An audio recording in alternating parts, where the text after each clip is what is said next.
Good morning, everyone. Good morning, good afternoon, good evening, in our global uh, conference today. I'm excited to be with you today and talking about MAXDictio, and in particular, focusing on dictionary-based content analysis. MAXDictio is what we call a quantitative text analysis module in MAXQDA. It provides you with a whole range of tools that you can use to for word-based analysis of text and PDF documents. It lets you do word frequencies, look for word combinations, look at the analysis of a keyword and put it into, a keyword in context, an interactive word tree, a word matrix browser where you type in words and you see where the words occur in your documents, and what we call quantitative-based content analysis with a dictionary. In MAXQDA 24, it's simply known as dictionary-based content analysis. The handout to the session gives you an overview of all of the MAXDictio features, but we're going to focus on the latter, on dictionary-based content analysis and how you create a dictionary of terms that you can then use to auto-code documents for rapid text-based coding and how to avoid common pitfalls.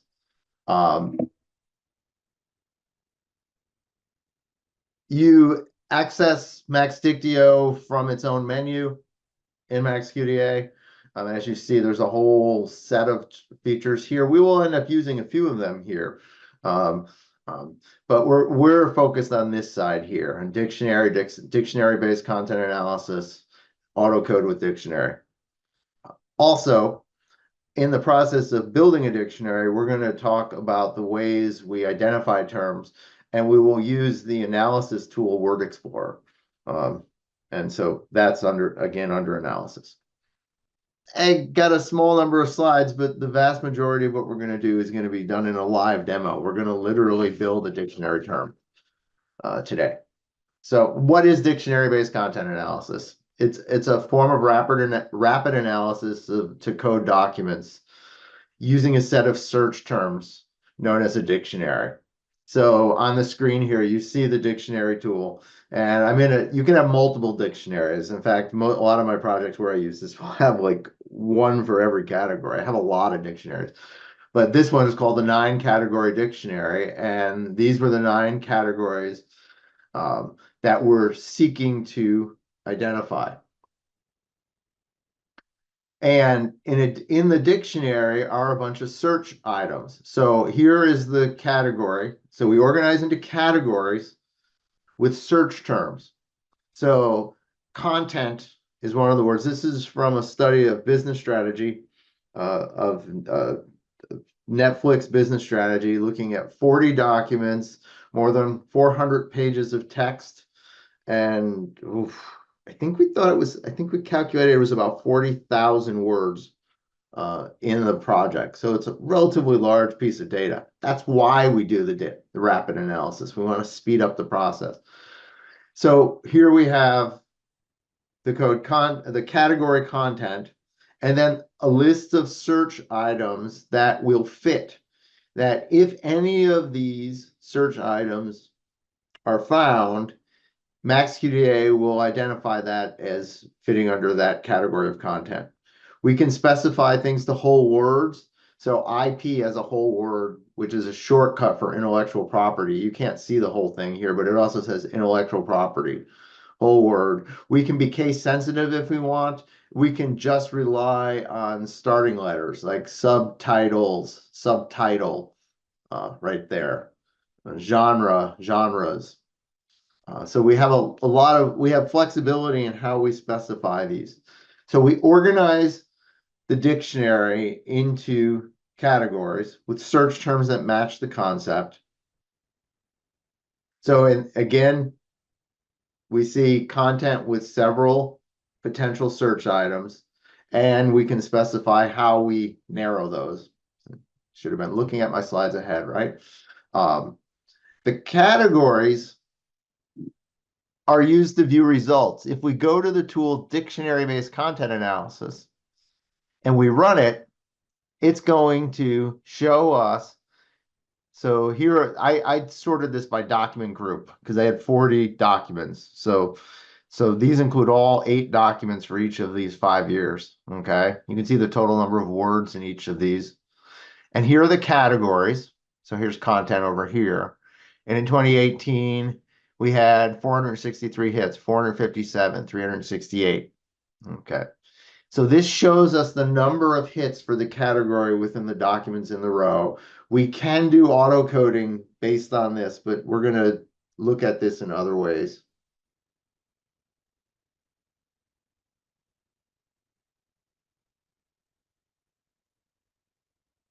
I see there was a question about are the slides available. The slides are not for download, just the handout. The handout includes everything. So just to let you know.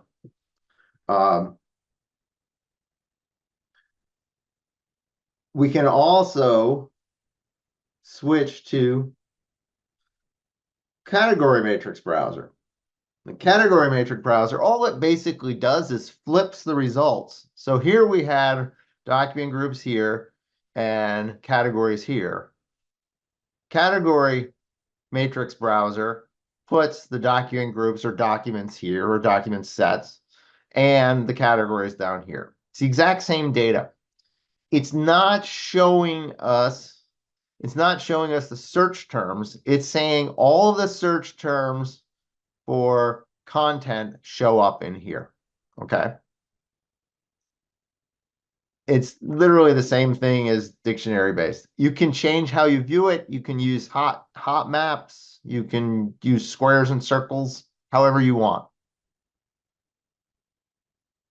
There's another tool in MAXDictio called the word matrix browser. And if we set the word matrix browser to search for dictionary terms, so I did for just content right here, this shows you the actual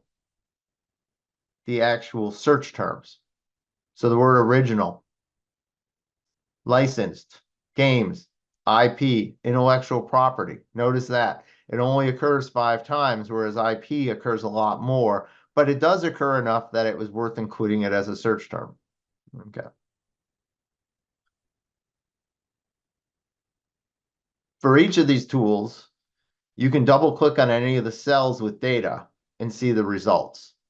This is important because if we're going to auto code, we got to make sure that the data we're working with actually makes sense. We need to make sure that the data we're working with is providing us with results that are actually relevant. They're not false positives. There's a word there, but the context of the word has nothing to do with the concept we're trying to capture. So you can double click on, say, 52, that number here under original, and it'll bring up search results, and you can see the search results within the context of it. And if you wanted from there, you could, for the search term, you could use the autocode feature. Okay.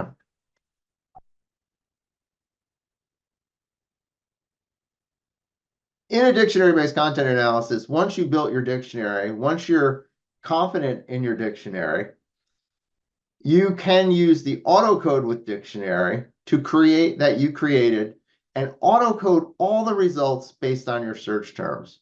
So I click on autocode documents with dictionary. I select the dictionary. I tell it to ignore inactive categories.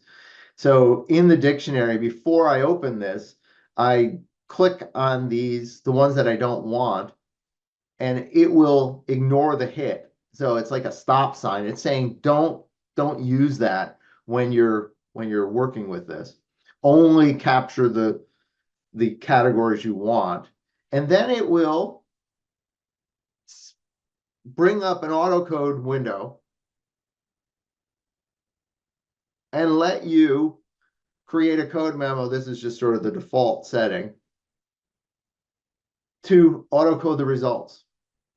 It gives you the option of only the search item, a sentence, or a paragraph or paragraphs.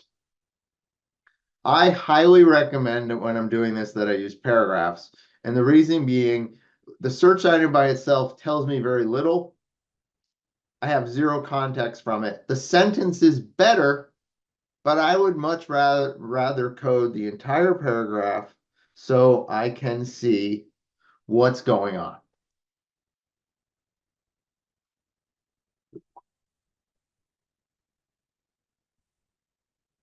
So how do we do this? How do we actually do this in MAXQDA? So here's what, let's see, we got about 20 minutes. We're going to build a dictionary category. We're going to use a variety of tools to identify dictionary terms, test out dictionaries looking for false positives, and I'll show you how to autocode. I'm going to close PowerPoint. So I'm in a project file. Again, this is a business strategy study looking at Netflix's business strategy over 5 years with quarterly letters to shareholders and transcripts of earnings call interviews with corporate executives and an industry analyst. And so we've got an awful lot of data that we're looking at, and we want to build a dictionary. And we've done some of this already. Okay. In fact, this is a very early version of this project. Okay. So we've used MAXDictio to build dictionaries and then started to expand based on it. So in MAXDictio, I can see the dictionary that I have. It was my original standard one, but this is the new one. So there's that content one. And so we're interested, and actually we did have one for COVID, but we're gonna do that again. We're interested in we're looking at how the pandemic impacted Netflix's strategy, how it impacted how the company worked. So we got 5 years of data, 2018 to 2022. We know that we won't have pandemic stuff in 2018 and 2019. That's fine. So how would we create a dictionary of terms that discuss the pandemic, that cover the pandemic? Well, we've got a lot of tools that we could work with. We could go directly to the word matrix browser and tell it to search for search items of words that we've created. Okay. And in fact, I meant to delete these because I was going to add these in today, but that's fine. And if we did that, we're going to see, for these words, we're going to see this. Oh, I set it for, oh, it's fine. This is easier with document groups. So we're going to see in 2020, how many times these words appear. Okay, so there was that 52. It thinks, there's my search results. Okay. That's one way we can do things. We can also identify terms with things like, so we'll close the dictionary for now. We can identify terms by using one of my favorite tools, the Word Explorer. In Word Explorer, so the first term I might want would be COVID, right?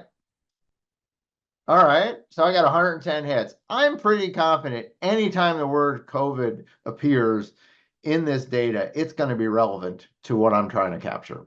Okay, I'm pretty confident with that. I don't have to, I'm not expecting what we call false positives, where it identifies a term, but the term's not about it.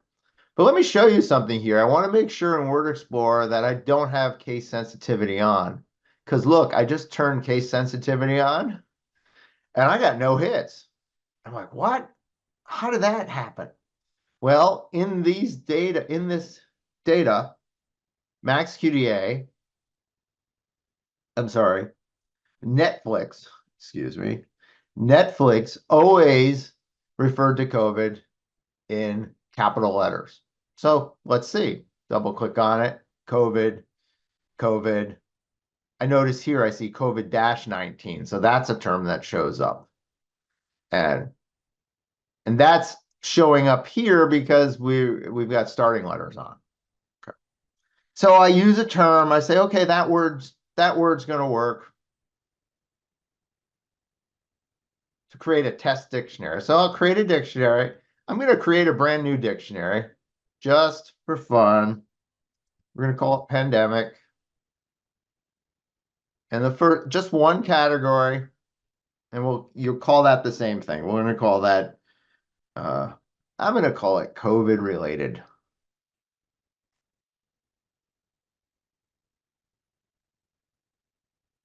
And the first term that I could put in here, search item, is I can put COVID,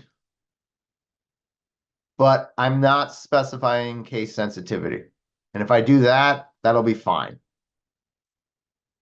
I could also put starting letters, and that would give me COVID and COVID-19. I could also, double check on this. How often do I have this? I only have it 9 times. I'm looking here, the frequent context words, COVID-19, and I'm seeing where it shows up early days of COVID-19. Okay. So COVID was capitalized, but COVID-19 was not. All right, so that's a term. There's no harm if I just put in COVID-19. I don't necessarily need it because I have the starting letters, but it's not going to duplicate things. It's just looking for any of these search terms.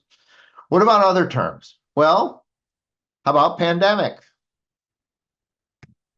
And one of the reasons why I search first is I want to see, do they actually use the word? Yep, 18 times. So I'll add in pandemic. Now, Netflix experienced a great deal of production delays. Now, if I type in production, there's 167 hits.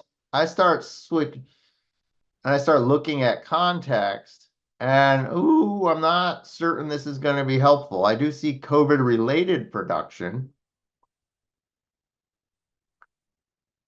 I look at the hits, our international production. So by itself, too broad, not a good term. So how about I try production delay? 7 hits. Delays, same 7 hits.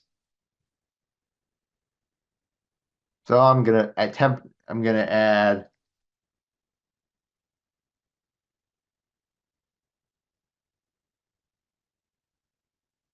I also saw COVID related. So I need to make sure if I have COVID dash with starting letters,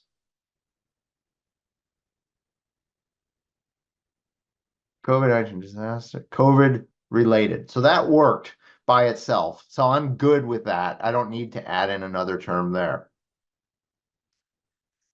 Again, by putting production delays together, that worked. If I put just delays, it might be too broad. And we'll just try one other term. Actually, 2 other terms. Pull forward.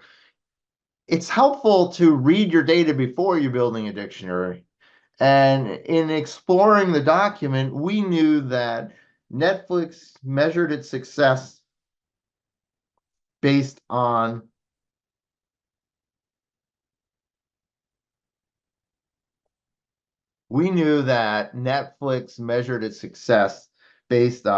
new net subscribers each quarter. That was how they showed growth. The problem was when the pandemic happened, they got in 6 months over 40 million new subscribers. And that created what they called a pull forward effect, where they got more subscribers in 2020 than they got the next year because they already had those subscribers. And this became a critical term for this research. So sure enough, 19 hits. But when we explore the data, and you won't necessarily see this without having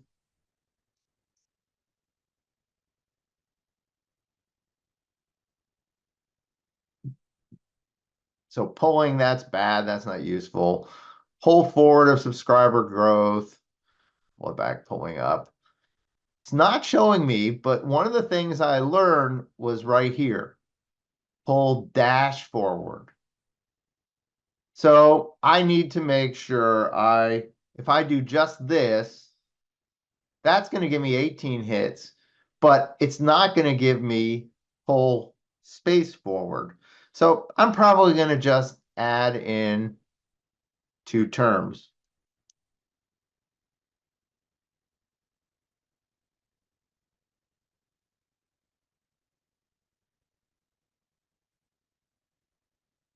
To cover as much as I can. One other term, there were shutdowns because of the pandemic. Production was completely shut down. But this also appears as shut down. So again, I'm going to want to use, in this instance, if I want to do this, I'm going to want to say shut, and then starting letters. In most frequent context words and word frequencies, how can we eliminate words such as and, to, etc.? That's where it's a good question. And the answer is in Word Explorer, we apply a stop list, and I'm using a global list here, or we can create our own stop list of terms that we don't want. Okay? Can be useful. Thing I should point out. Dr. Stefan Rodecker and I recently published The Practice of Qualitative Data Analysis. Research examples using MAXQDA. What I'm talking about here, you can find in chapter format in chapter 3 of the book. It's my chapter on this exact same process. So, and it's free from MAXQDA Press. Sandra, if you could put a link to the book, that would be awesome, from MAXQDA Press. Yes, of course. Thank you. It's also mentioned in the handout. So we've got these terms. I put them temporarily into a dictionary. How do we know that these terms work? Well, a lot of ways we could test. I like Word Matrix Browser, and this time I'm going to say search items of dictionary. And what will happen is whatever dictionary you're using is what it will search. So I'm currently in Pandemic. If I say in documents, we'll do document groups. These are the same basic terms, right? And I click OK. And now I'm seeing a couple things.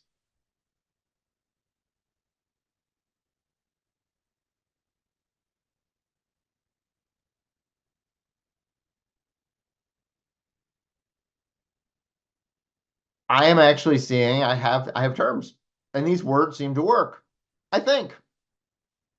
Notice here, I've got pull forward and pull forward in 2019.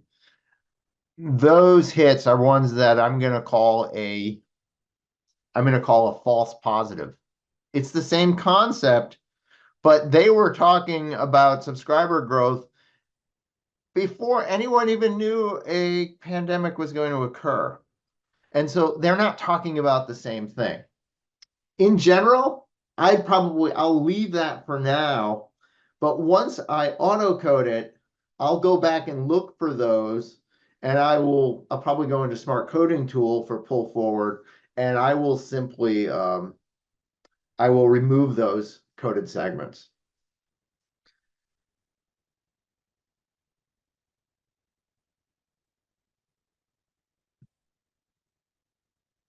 So that's one way to test. I can also say, all right, what does this dictionary look like? This time I'll do it by document sets. This is by every quarter, COVID related, and it's showing me where they occur. I will notice here, this is not a live tool. If I want to see the results, the underlying results, I would switch to this, the category matrix browser. And now, okay, so it's at the square. We're looking at document sets, so we actually can, this includes all the document sets. I'll go back to here. And here I can do the exact same thing. I can click on it. Should see the search results. Why not?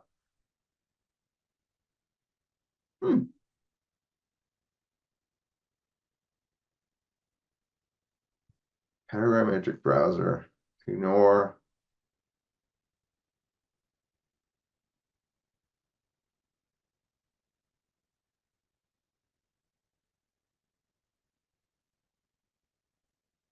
Oh, I did the wrong dictionary. Sorry.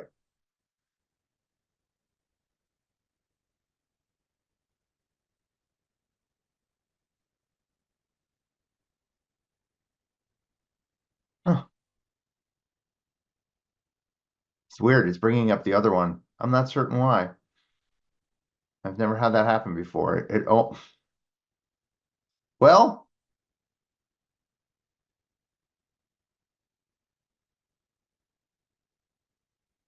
it's like I'm missing the dictionary I just created.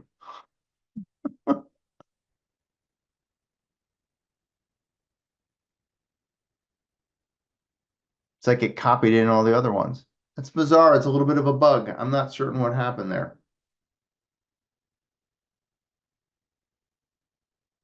Hmm.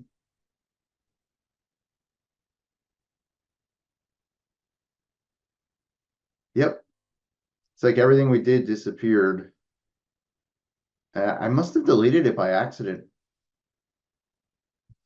Not certain why. I don't want to waste time with that. I want you to at least see the process here. So we'll take this one here. So let's pretend we're in the standard here. I don't care about any other categories. So I'm going to, I must have hit delete category. I double click on the ones I don't want.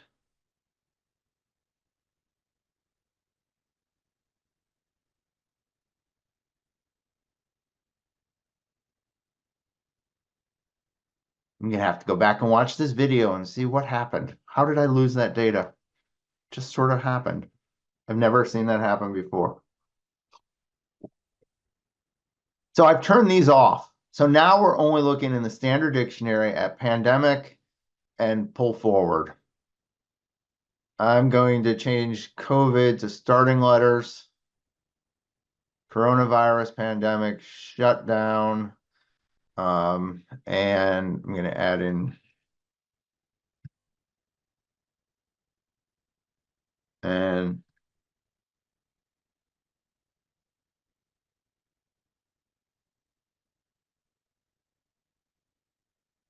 so I've got these terms. Close my dictionary. Go back to Word Matrix browser. Search items in dictionary. So now we're actually seeing these terms.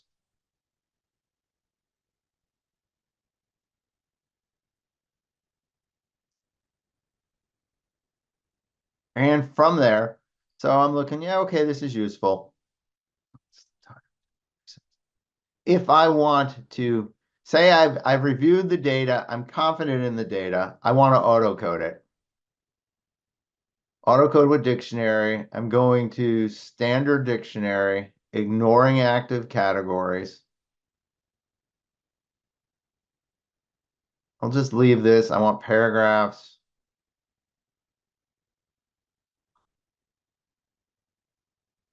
133 segments were just coded. And now in dictionary standard. You see this MAXDictio? This is from earlier MAXQDA. This now in MAXQDA 24, it just calls it dictionary standard. And this is the code pandemic. This is the code pull forward. And so I have those two segments that I know are from 2019. I know they're not relevant. And so I'm going to right click and delete it so that I don't have that hit anymore. So I've coded the data. I've auto coded 103 segments of data. I now have the ability, and it's incumbent upon me to review this data.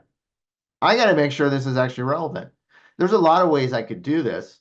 One of the ways I could do this would be to go to codes and smart coding tool and just start looking through these coded segments and seeing what else is in there.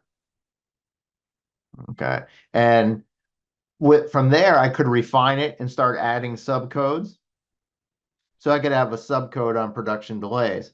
But I could also have created a dictionary category on production delays that would very easily add that as a code right from the beginning. I can AI assist these segments, chatting with these segments, trying to figure out how to suggest subcodes. I could do this. I love suggest subcodes. And the reason I like it is not because I actually want to use them as subcodes, but it's a way to conceptualize and think about the data. I got to give it a little time. I just gave it 100 segments to work with. Probably a mistake for our purposes. While that's going, let's see. If you're doing a content analysis of news stories and article, oh, there we go. If you're doing a content analysis in newspaper stories and articles, do you export all the contents before building the dictionary analysis? I think you mean import the data into MAXQDA. I think that's what you're asking. And in that instance, yeah, I think you want to import the documents, whatever format they are. In this instance, these were PDFs, and we actually chose to turn them into text documents for a variety of reasons. Because you want to be able to explore the data and see what's in there. I'm not certain any other way, or I may not be understanding your question. But as I look here, I'll try to respond if you have any more to that. So in this code memo for pandemic, this gave me a variety of choices here. And some of these could be really helpful. Some of these might not be. I also, I can use that. I can use smart coding tool. It's critical for me to do a variety of checks. I want to make sure the data is there. And in all honesty, I've found that we need to at least review the documents themselves to make sure there aren't just false positives, but that there aren't missing pieces. A dictionary is only as good as the terms that you provide it. And if there's context, if there's something being discussed, but they're not using those exact words, dictionary-based content analysis won't capture it. And so in the book chapter, we spent a lot of time talking about the ways that we massaged our dictionary to make sure that we were getting as much as possible. And even then, we sometimes missed things. And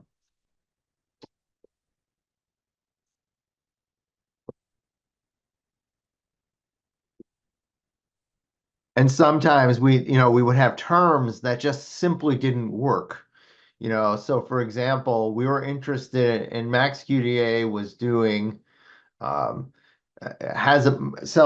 mobile games today, whereas on an iPhone you could download actual games to play. It's a platform. Well, if I use the word games, I get 131 hits, but notice the first hits that I get are actually about the name of titles: Sacred Game, Squid Game. That word by itself is not helpful for a dictionary. So I had to start thinking about other ways of searching it. Mobile games, that was helpful. Gaming became the most useful tool. And so just because there's a word, it may be too broad. When we studied original content, original productions, we had to be really careful with the word of original and the word content because it's very, very broad. It covered a lot of text. This is complex stuff. It's not something you do in a few minutes. It's not stuff you do in a few minutes. And we spent weeks developing a dictionary in the actual project. And then from there, we really began our analysis stage. We saw the dictionary as a starting point, not the ending point. Whoa, we only have 7 minutes left. So what do we have in terms of questions?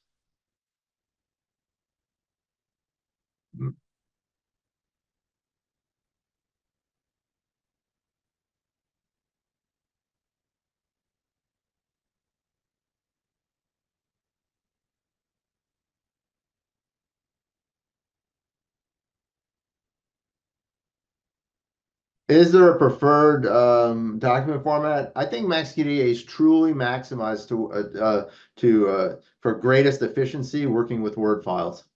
They seem to have absolutely no problems. That's the best. But I've used PDF has improved dramatically over the last year and a half. Those are fine, but I would generally save your text as a Word file.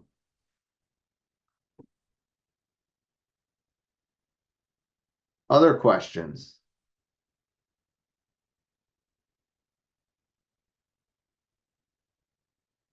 How about word combinations? Yeah, it's a great tool. I just didn't have time to get into it, but it is a very useful thing. And we talk about it in the book that we would start looking for word combinations that could be useful for this data. But there's a lot of junk words in this project. So it took a while to find things that were useful. But it can be a way to look. You're exploring, you're hunting, trying to figure out what are the terms that will enable me to identify the concepts I want to autocode.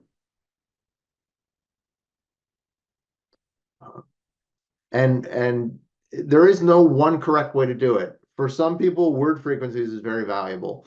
For me, it doesn't help as much, but it can be useful. And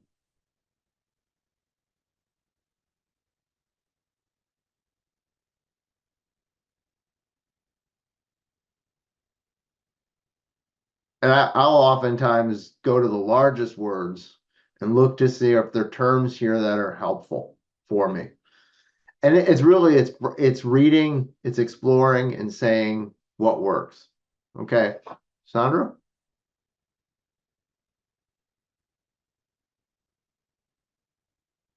Oh no, so sorry. Just keep going. Nothing happened. Yeah. Hit it by accident. I Yes. understand. Yeah, I have been there. They keep changing Zoom too. There's buttons there that weren't there a month ago or two. Uh, but word frequencies here is useful. I will point one thing out. So I go into a dictionary. Say I like this word. I can drag this in. I think I can drag it into a. Oh yeah, I just did it twice. I can actually copy, drag in word frequencies into a dictionary term. So that's actually that's a nice little thing you can do. Um, Lots of ways. Other questions?